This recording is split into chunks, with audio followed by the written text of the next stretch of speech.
والذين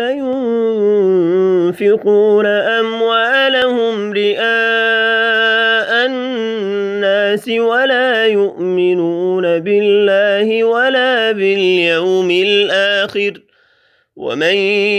يكن الشيطان له قرينا فساء قرينا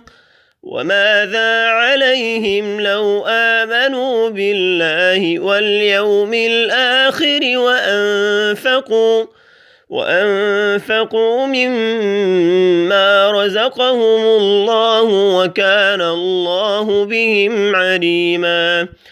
إن الله لا يظلم مثقال ذرة وإن تك حسنة يضاعفها ويؤت من لدنه أجرا عظيما فكيف إذا جئنا من كل أمة بشهيد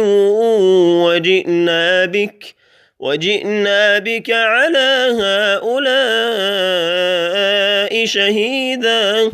يومئذ